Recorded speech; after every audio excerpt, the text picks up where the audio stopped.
Assalamualaikum warahmatullahi wabarakatuh. Oke teman-teman, kembali ke video saya. Oke, di video saya ini, di sini saya akan menjelaskan dan akan mempresentasikan tentang untuk bagaimana sih cara menjadi pemimpin di pendidikan sekolah gitu ya. Jadi topik atau tema hari ini tuh tentang kepemimpinan pendidikan di sekolah ya teman-teman. Oke, sebelum kita masuk ke topik, mungkin lebih baiknya perkenalan dulu. Jadi untuk perkenalan, oke, nama saya Lanang Ramadhani dengan NIM F2B023006. Oke, untuk poin awalnya itu pengertian kepemimpinan itu apa sih teman-teman?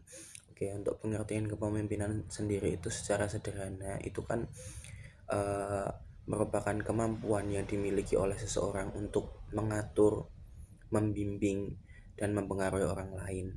Secara sederhananya seperti itu ya teman-teman. Oke, dalam video ini kita akan membahas beberapa poin, yaitu yang pertama tentang peran kepemimpinan.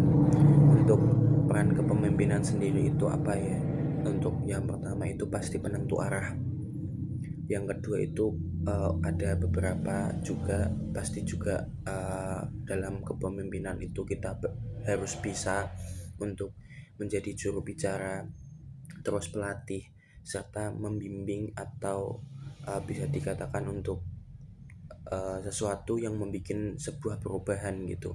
Kenapa sih teman-teman kayak gitu? Oke, untuk yang penentu arah itu kan, itu kayak sebuah pemimpin yang bisa ataupun yang mampu untuk menjadi sebuah kepemimpinan pasti punya planning, punya arah, mau dibawa kemana sih sebuah organisasi ataupun sebuah tempat itu untuk dipimpin itu mau dibawa kemana gitu arahnya.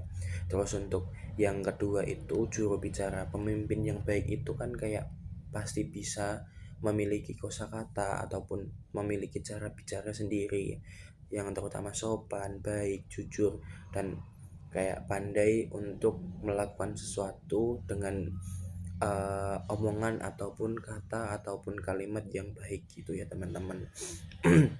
Jadi bukan kalimat atau kata yang merendahkan, tapi apa yang mungkin dia omongkan itu bisa menjadi evaluasi untuk satu ataupun beberapa tahun ke depan selama dia memimpin gitu teman-teman. Untuk yang kedua sendiri itu kan ada kayak membimbing atau melatih gitu. Kayak ya bisa dikatakan sebuah pemimpin harus bisa melatih anak-anaknya ataupun murid-muridnya gitu. Jadi kita ketika menjadi pemimpin itu pasti akan punya anggota ataupun punya beberapa murid gitu. Jadi kayak ketika murid kita emang nggak bisa ataupun masih butuh sesuatu yang harus diajarkan itu, jadi kayak kita tahu gitu loh. Setidaknya kalau misalnya kita tidak tahu, kita bisa membimbing arahnya kemana gitu. Kembali lagi ke yang penentu arah itu ya teman-teman gitu. Terus yang terakhir yaitu tentang agen perubahan, yang kembali lagi ke awal itu kan kayak penentu arah, ada planning segala macam gitu ya.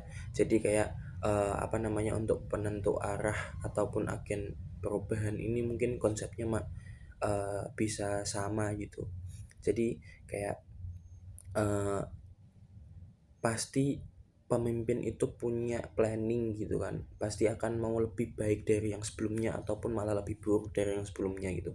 Jadi harapannya pasti semua anggota ataupun semua yang pengikutnya itu pengennya itu pasti lebih baik dari yang sebelumnya gitu. Jadi di sini kenapa ada peran kepemimpinan itu harus menjadi agen perubahan gitu ya teman-teman. Oke, untuk poin selanjutnya itu tentang kepribadian pemimpin gitu teman-teman. Untuk kepribadian pemimpin sendiri harus apa ya, kayak tidak boleh sombong, harus rendah hati, suka menolong, suka membantu, sabar, percaya diri, jujur, terus juga sederhana gitu ya teman-teman. Terus untuk karakteristik kepemimpinan sendiri, untuk karakteristik kepemimpinan itu ada banyak ya teman-teman yang harus dimiliki oleh pemimpin gitu loh. Mereka harus berwibawa, memiliki visi misi, terus juga uh, kayak ya memiliki planning itu sendiri termasuknya karakteristik harusnya ya.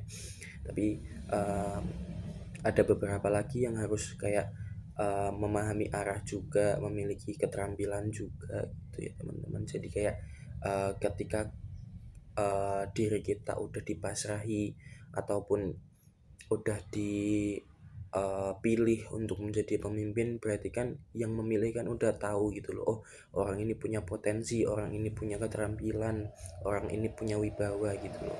Jadi gitu karakteristik kepemimpinan gitu ya teman-teman. Terus untuk selanjutnya yaitu kayak adapun indikatornya ketika kita udah jadi apa namanya pemimpin gitu, kita harus mempunyai indikator yang harus kita mewadahi apapun saran, masukan, evaluasi segala macam itu harus ya teman-teman. Terus kenali setiap anggota dari kalian ataupun pengikut kalian bagaimana ketika emang jadi pemimpin itu juga harus pandai menyesuaikan gitu ya teman-teman. Kok kayak contohnya itu ketika emang zaman yang udah berubah, kita harus menyesuaikan teknologi segala macam.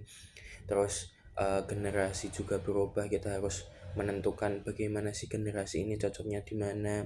Terus juga anak-anak ataupun pengikut itu lebih lebih bagaimana cara kita jadi pemimpin itu bisa berbaur kepada mereka gitu ya teman-teman.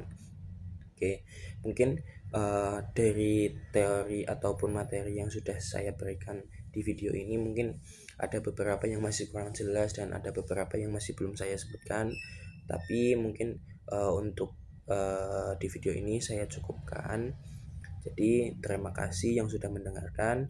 Maaf ketika ada salah kata ataupun ucapan. Mohon maaf dari saya sendiri. Oke, untuk selanjutnya saya bisa lebih baik lagi. Terima kasih teman-teman. Wassalamualaikum warahmatullahi wabarakatuh. Bye bye.